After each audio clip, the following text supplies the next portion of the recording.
Hello. So this is the standing section that we're going to do for our Pilates class.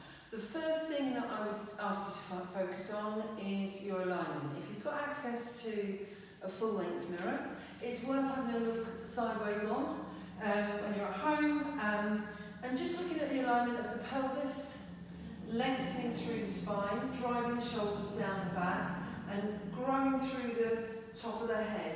And just be aware of this neck position here, that we don't end up with this kind of poking head. We want to think about the chin being on a shelf and just draw it in on the shelf and see how that changes my alignment in the shoulders and into the neck.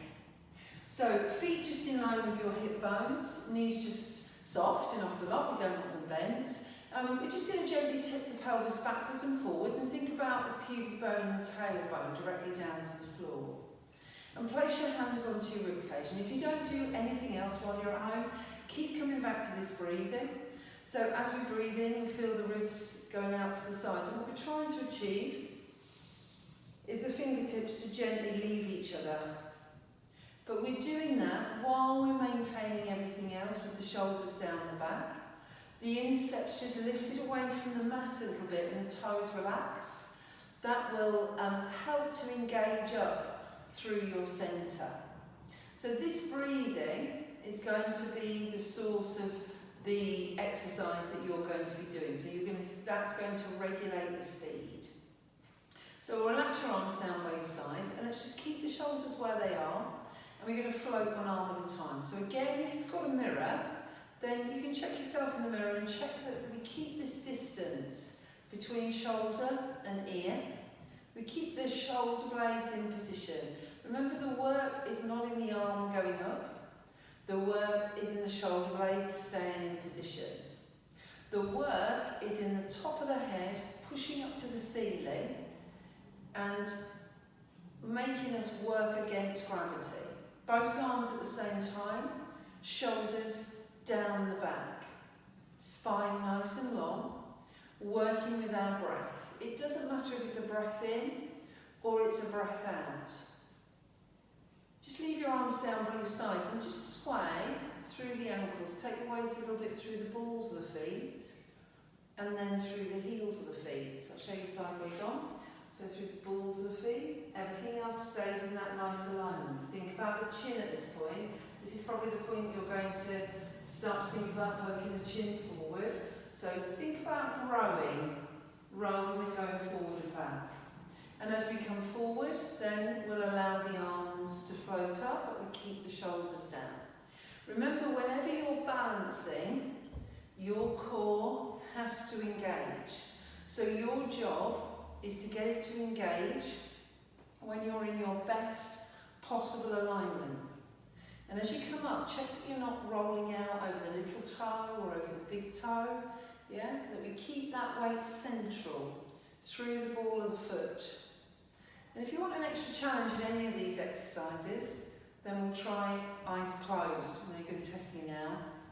Yeah? So we have to concentrate a whole lot harder when we have the eyes closed.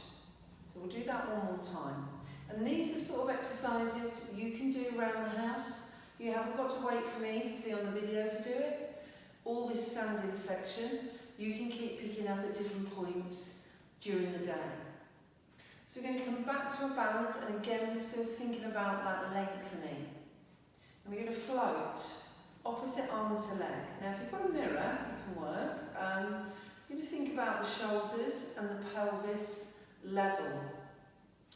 And then we'll switch the arms over. We're trying to keep the shoulders in position, the legs nice and light. Oh, there she goes. Yeah.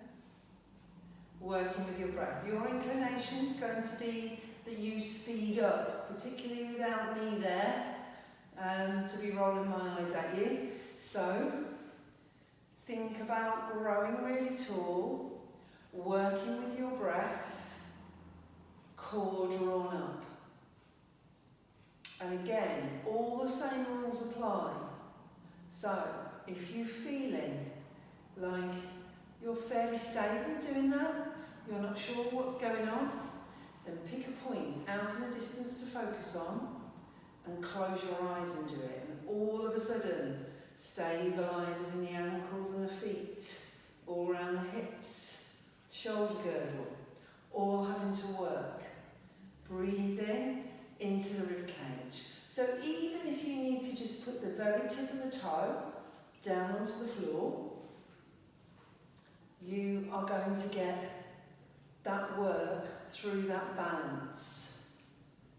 And remember, when we're pushing the top of the head up towards the ceiling, pushing against gravity, we're getting a little bit of bone loading going on. Oh, one each side with my eyes closed there. Let's see how you do. Shoulders down the back, lengthen through the spine. So.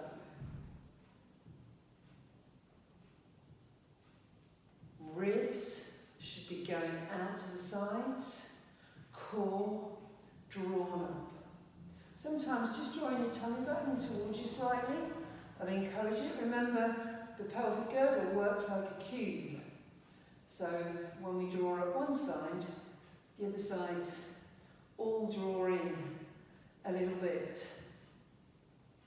Well done.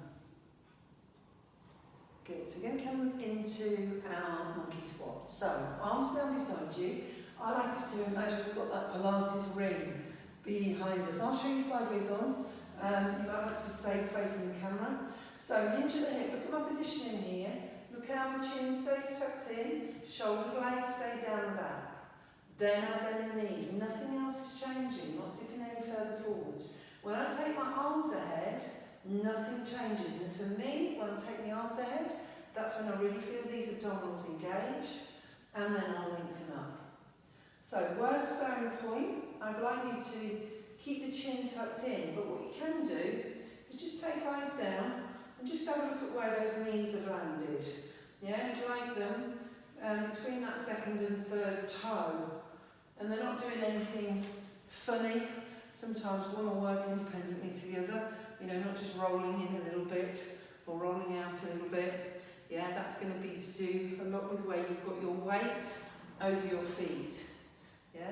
Also a danger here is that we poke the head forward or we dip it down. So we want to keep that alignment. Remember when you worked with the broom handle down the back?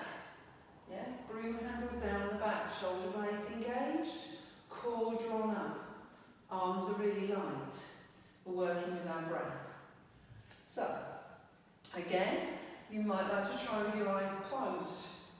You might be able to hold it here and come onto your toes and balance.